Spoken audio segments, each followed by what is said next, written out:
Welcome to my channel study nine. नमस्कार दोस्तों, कैसे हैं आप सब? कुछ दिनों से आपका वीडियो रुका हुआ था, कुछ रीजन था। चलिए आज हम आपको पिछले क्लास में आपको ट्रिग्नोमेट्री चैप्टर का 8.3 तक कंप्लीट किए थे। आज चलिए बायोलॉजी सेक्शन साइंस वाला लेकर चलते हैं। आपको आज पहला चैप्टर पढ़ाएंगे सर्कुलेटरी सिस्टम, क्योंकि बहुत इंपॉर्टेंट है, बहुत पूछा जाता है, अपने बॉडी के बारे में जानना है। चलिए हम आपको स्टार्ट करते हैं। सर्कुलेटरी सिस्टम संचरण तंत्र होता है ना, ये हमारे बॉडी में वर्क कैसे करता है कि नहीं? जैसे हम कोई भी चीज खाते हैं, हमारे बॉडी में कैसे चलाता है, हर पार्ट पर कैसे चलता है। सर्कुलेटरी सिस्टम सिस्टम का मतलब होता है कि जो स्टडी ऑफ ऑर्गन, सभी अंगों को मिलकर मिलता है, ग्रुप ऑफ ऑर्गन होता है। इसका सिस्टम बताता है ग्रुप ऑफ ऑर्गन। सभी अंग जब मिलते हैं तो जाके अंग तंत्र का निर्माण होते हैं सिस्टम। चलिए हम इसके बारे में सबसे पहले जानेंगे कि सर्कुलेटरी सिस्टम में कौन कौन से पढ़ना होगा, पहले कौन कौन से ऑर्गन के बारे में जानना होगा। ऑर्गन कौन कौन सा पहला हो जाएगा क्या? सबसे पहले हमको जरूरी पढ़ना है, पहले ह्यूमन हार्ट नहीं पढ़ेंगे, पहले हम ब्लड, ह्यूमन ब्लड पढ़ेंगे, क्योंकि हमको ह्यूमन हार्ट में ब्लड के बारे में बार बार जिक्र आएगा, इसलिए सबसे पहले हमें ह्यूमन हार्ट के बारे में पढ़ेंगे। चलिए हम स्टार्ट करते हैं ह्यूमन ब्लड। इसको मिटाते हैं, जिसको आपको देखना है वो देख सकते हैं। क्या कहता है उसको बोलते हैं एंजियोलॉजी। क्या बोलते हैं? एनजीओलॉजी, ये एंजियोलॉजी है ना, एंजियोलॉजी। सर्कुलेटरी सिस्टम को जिसमें अध्ययन करते हैं उसको एंजियोलॉजी बोलते हैं। एंजियोलॉजी को फादर किसको बोला जाता है? फादर ऑफ एंजियोलॉजी, फादर किसको बोला जाता है? विलियम हार्वो। कैसे बोला जाता है? विलियम हार्वो महोदय थे, जिसने 1628 में हमको बताया सर्कुलेटरी सिस्टम। नहीं दे रहा करना है, कुछ देता है एग्जाम में कभी। आइए हम जानते हैं सर्कुलेटरी सिस्टम कितने टाइप्स के होते हैं। ये दो टाइप्स होते हैं, सर्कुलेटरी सिस्टम दो टाइप्स होते हैं।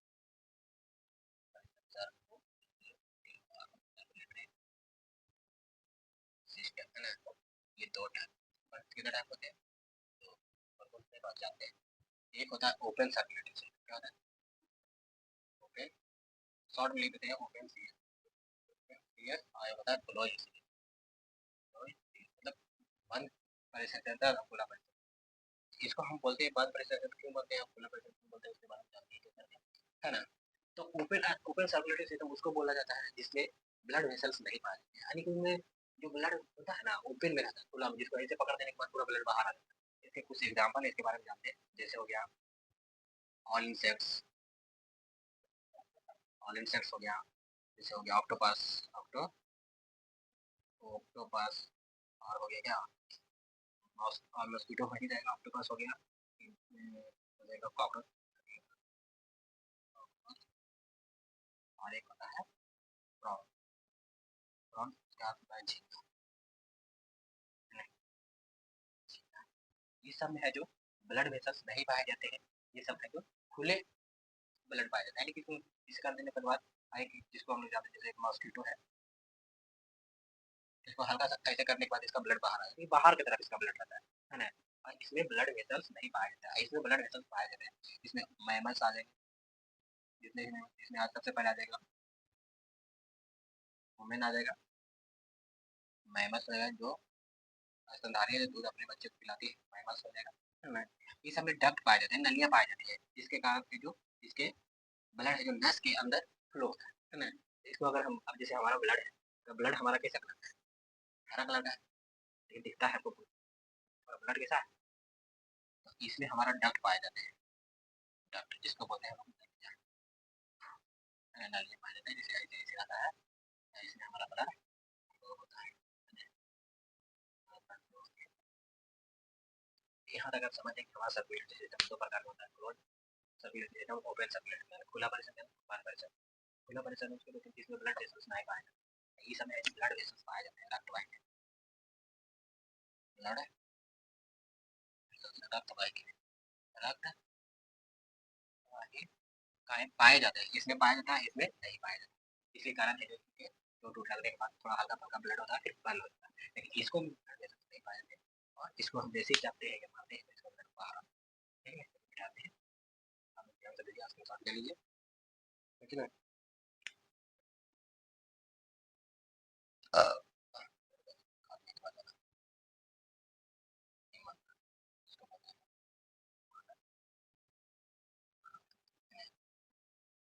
मानव रक्त। मानव रक्त है तो पढ़ेगा। मानव रक्त को हम पुराण में अध्ययन करते हैं, इसका हम लोग क्या बोलते हैं, हाइड्रोलॉजी क्या बोलते हैं, हाइड्रोलॉजी है ना। विज्ञान थोड़ा सा था जिसमें मानव ब्लड को अध्ययन किया जाता है, उसको हेमाटोलॉजी बोलते हैं, हाइड्रोलॉजी है कि नहीं।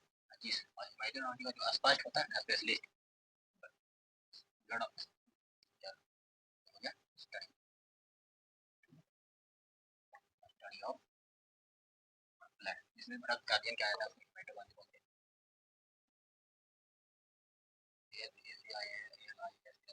ऑफ ब्लड को बोलता है हेमाटोलॉजी, हेमाटोलॉजी हेमाटोलॉजिस्ट बोला जाता है ना। तो ब्लड के बारे में पूरा विशेष जानकार होता है ना, उसको बोला जाता है हेमाटोलॉजी, ठीक है। हेमाटोलॉजी यहाँ तक समझ में आया। हेमाटोलॉजी बोलते हैं जिसमें ब्लड का अध्ययन किया जाता है, और जिसमें ब्लड के बारे में जो पूरा पूरा जानकार रहता है उसको बोलते हैं हेमाटोलॉजी।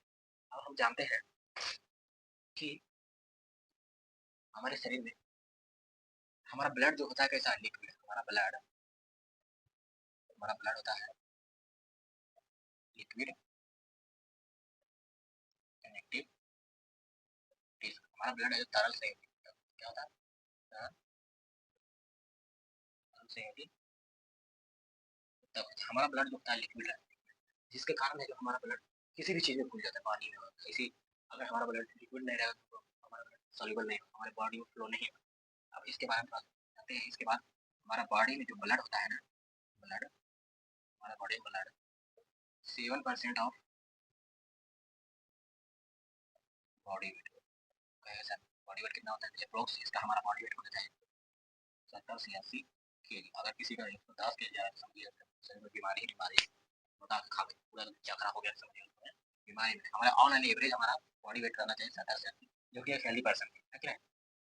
हमारा ब्लड, हमारे ब्लड में हमारा ब्लड का पीएच, पीएच में पीएच है ना, पीएच से मान चलते हैं यहाँ से यहाँ क्या है ना, यहाँ 0 लेते हैं, यहाँ पर 7 लेते हैं, इसका पीएच माना था 0 to 40, 7 पर होता है न्यूट्रल, क्या होता है उदासीन, जिसको उदासीन क्या बोलते हैं, उदासीन उदासीन इसकी वजह से क्योंकि भाषणीय प्रकृति, भाषणीय प्रकृति का हमारा ब्लड का पीएच वैल्यू कितना होता है 7.4 होता है, जो कि अल्कलाइन नेचर का होता है, क्या होता है हल्के लाइन नेचर का, भाषणीय प्रकृति, भाषणीय क्या बोलते हैं, भाषणीय प्रकृति है ना। इधर से आएगा तो बेसिक हो जाएगा, यानी कि क्षारीय हो जाएगा, इधर आएगा तो बेसिक, अम्लीय और क्षारीय। इधर पट्टी आ जाएगा ना 7 से लेस देन 7 और ग्रेटर देन 7 आ जाएगा, इसको बोल देते हैं क्षारीय, इसको बोल देते हैं अम्लीय बोलते हैं कि नहीं। लेकिन हमारा ब्लड का जो पीएच वैल्यू को मेंटेन करने का काम कौन करता है, हमारा ब्लड का पीएच वैल्यू का मेंटेन करना है। आगे लिख के बैठा देता है, फिर से एक बार रिवीजन करते हैं। स्पेशलिस्ट ऑफ ब्लड होता है हेमाटोलॉजी, जिसमें पूरा जानकारी रखता है, उसको हेमाटोलॉजी और स्टडी जिसमें खून का अध्ययन किया जाता है उसको बोलते हैं हेमाटोलॉजी। इसका हिंदी और इंग्लिश सेम ही होता है। ब्लड, हमारा ब्लड है तरल संयोजी होता है, लिक्विड कनेक्टिव, जो कि हमारे सब चीज में फ्लो हो पाता है। अगर हमारा ब्लड लिक्विड नहीं रहेगा तो हमारी बॉडी में क्या करेगा, मूव नहीं कर पाएगा, ब्लड क्लॉटिंग करेगा। हमारा ब्लड हमारी बॉडी में 7%, कुल शरीर के बाहर का 7% हमारा शरीर में ब्लड पाया जाता है। ब्लड का पीएच वैल्यू 7.4 होता है, जो कि अल्कलाइन हल्के लाइन नेचर का होता है, बस में प्रकृति है कि नहीं। On an average human body का वेट रहना चाहिए 70 से 80। हम बोल रहे हैं पीएच वैल्यू को मेंटेन कैसे होता है,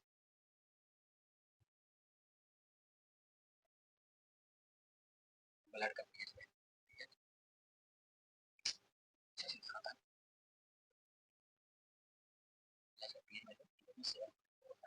है कि नहीं। इसको मेंटेन हमारा करता है दो हमारे शरीर का अंग है, इसको बोलते हैं प्लाज्मा, प्लाज्मा है ना, प्लाज्मा बोलते हैं किडनी। हमारे ब्लड के पीएच वैल्यू को मेंटेन करने का काम होता है ये प्लाज्मा और किडनी करता है कि नहीं।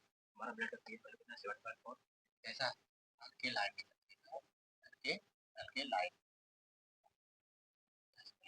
है कि नहीं, जो कि क्या है क्षारीय।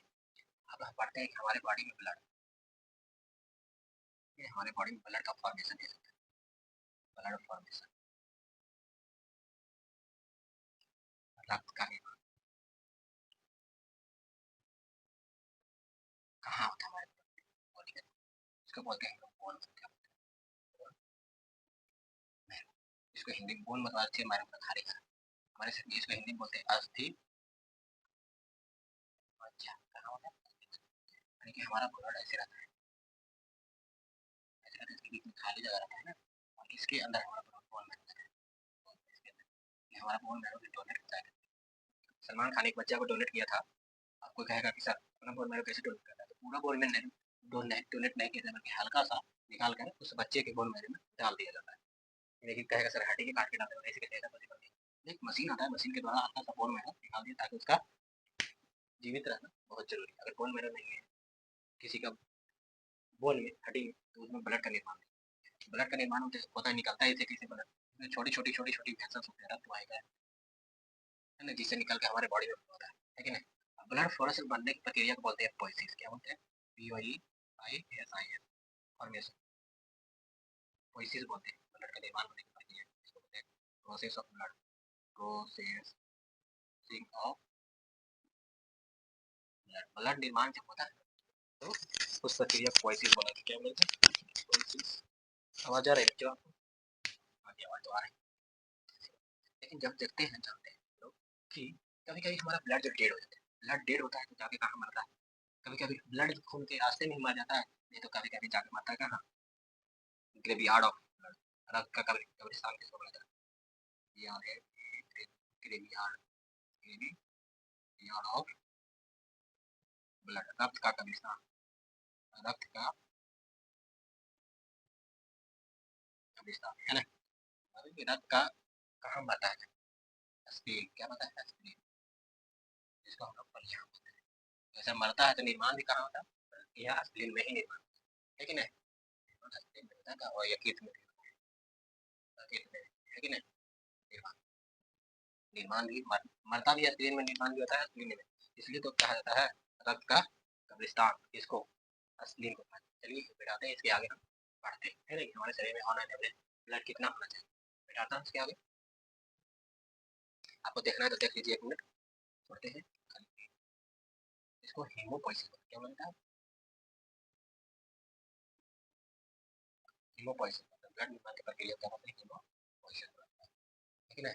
चलिए हम बताते हैं। रक्त का निर्माण कहाँ होता है? स्प्लीन। रक्त का मृत्यु कहाँ होता है? स्प्लीन।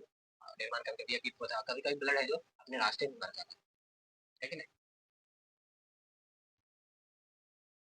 ब्लड है ह्यूमन में यानी मेल, मेल में होता है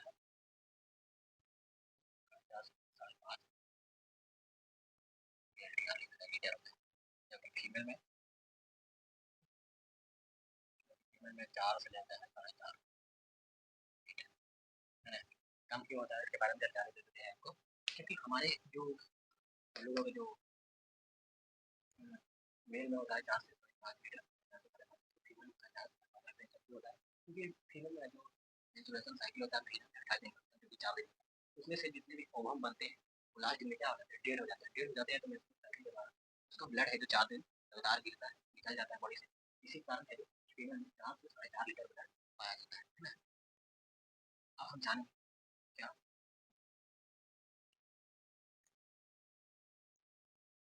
इसके बाद देखिए क्या आपको बोलना पड़ता है।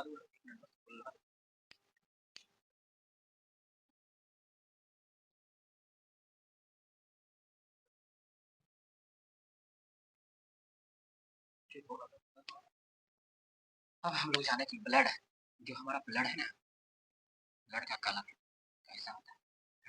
हमारा ब्लड का कलर होता है रेड, ब्लड का रेड। रेड किसके कारण होता है? हीमोग्लोबिन, हीमोग्लोबिन के कारण। हीमोग्लोबिन के कारण हमारा ब्लड रेड होता है। हीमो मतलब होगा ग्लोबिन एक प्रोटीन है, प्रोटीन क्या है? PROT, ग्लोबिन एक प्रोटीन और हीमो हो गया आयरन कंपाउंड। इसका मतलब आयरन कंपाउंड युक्त यौगिक आयरन, हमारा आयरन हमारा जो ब्लड है युक्त यौगिक, युक्त यौगिक।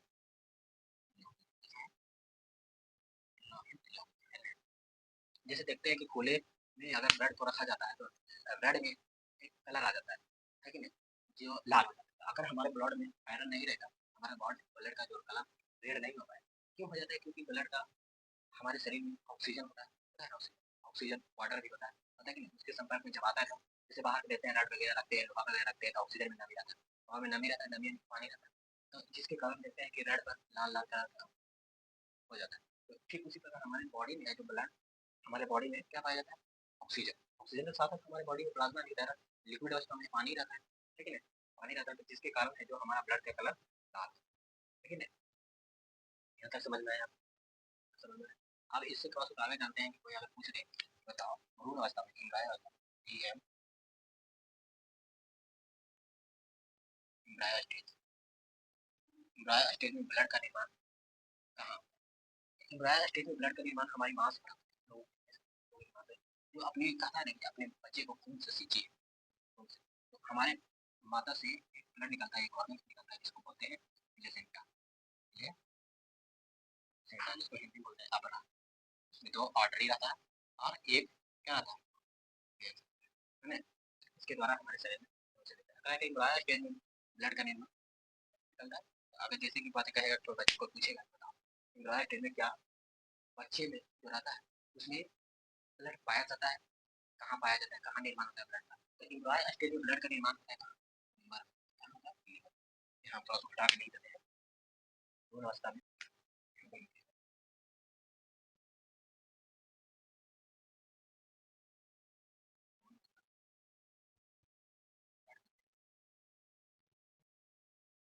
किडनी अरे लीवर लीवर या जिगर बोलते हैं, ठीक है ना? आपको कोई बच्चा पूछेगा कि सर बताइए, क्या बच्चा जब जन्म लेता है तो क्या उसका ब्लड, उसका बोन में ब्लड फ्लो होने लगता है? उसके बोन में रोआ जाता है, आ जाता है। बच्चा जैसे जन्म लेगा उसमें तो उसका बोन फ्लो होता है, बहुत नाजुक होता है, उसमें बोन में होने के चांस ही नहीं रहते। इससे ब्लड का निर्माण कहाँ होता है? यकृत में, यानी जिगर है ना, जिसको बोलते हैं यकृत जिगर। तो समझो इसमें कि जैसे अलग अलग जैसे धीरे धीरे बच्चा बड़ा होता है तो उसमें हड्डी बनना शुरू हो जाता है, हड्डी बनना शुरू हो जाता है तो उसमें बोन का निर्माण हो जाता है कि नहीं? अगर जैसे एक बॉय है, बॉय अगर ब्लड डोनेशन, ब्लड डोनेट कर, ब्लड डोनेट कर, है ना? ब्लड डोनेट करना है, अगर बॉय अगर दोनों चाहता है ब्लड डोनेट, तो जानते हैं डॉक्टर जानता है पहले से कि लड़कियों में ब्लड की संख्या कम होती है, ब्लड कम रहता है, ब्लड कम रहता है, इसलिए लड़की को ब्लड नहीं देता, क्योंकि लड़के को ब्लड दिया जाता है। अगर आप लड़का और लड़की दोनों जाएगा जिस तरह से लड़की को इग्नोर करके लड़का को देंगे, क्योंकि आपको कारण पहले बताया है कि लड़कियों में खून की बहुत कम मात्रा होता है, यानी 4 से 4.5 लीटर पाया जाता है, लड़का में टोटल के टोटल रहता है 4 से 5.5 लीटर रहता है। तो एक यूनिट यानी कहने का मतलब है एक यूनिट ब्लड को डोनेट किया था 250 ml से लेकर 300 ml, एक यूनिट, है ना? अगर बॉय में जैसे देखते हैं कि प्रेगनेंसी के समय किसी बच्चे, कोई बच्चा अगर जन्म नहीं ले रहा है, महिला ब्लड में जो होता है बहुत कम रहता है, जैसे जैसे रहता है बॉय में रहता है कि 12 प्लस माइनस, ठीक है? लड़की होता है 10 प्लस माइनस 2, है ना? अगर महिला 10 या 10 से कम है तो बच्चा होने में बहुत भी बहुत ज़्यादा डिलीवरी होने में बहुत मुश्किल है कि नहीं? इसलिए जो ब्लड फीमेल में डिलीवरी हो रहा है तो ब्लड को चेक कराना बहुत अनिवार्य है, क्योंकि उसमें ब्लड करना चाहिए 11 प्लस, लगभग 12 रहना चाहिए। लड़कों में तो 12 है क्या, 13-14 है क्या?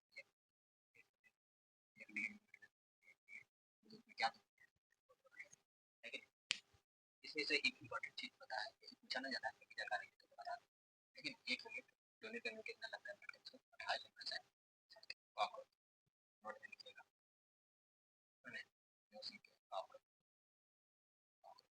का ब्लड वाइट पकाता होगा टी शर्ट, टी शर्ट पकड़ के चले हाइट में है, इसमें प्रोटीन पाया जाता है, इसलिए चार्ट में लगा इसको हीमोसाइड, हीमो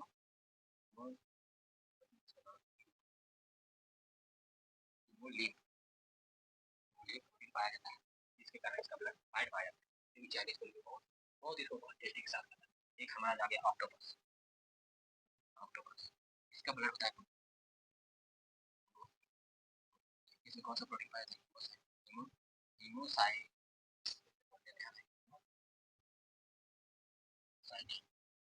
हीमोसाइड प्रोटीन पाया जाता है, इसका ब्लड इसमें पुलिस होने का कारण कोबाल्ट पाया जाता है, कोबाल्ट। कोबाल्ट पाया जाता है, इसको बहुत चाव के लोग खाते हैं। चलिए दोस्तों, यहाँ तक मेरा ब्लड का सेक्शन कैसा था बताइए कमेंट करके। उसके बाद मैं आगे आपको ले चलूँगा कि कौन-कौन से ब्लड पाए जाते हैं हमारी बॉडी में। आरबीसी हो गया, आरबीसी हो गया, डब्ल्यूबीसी हो गया, डब्ल्यूबीसी हो गया, प्लेटलेट्स हो गया, प्लेटलेट्स,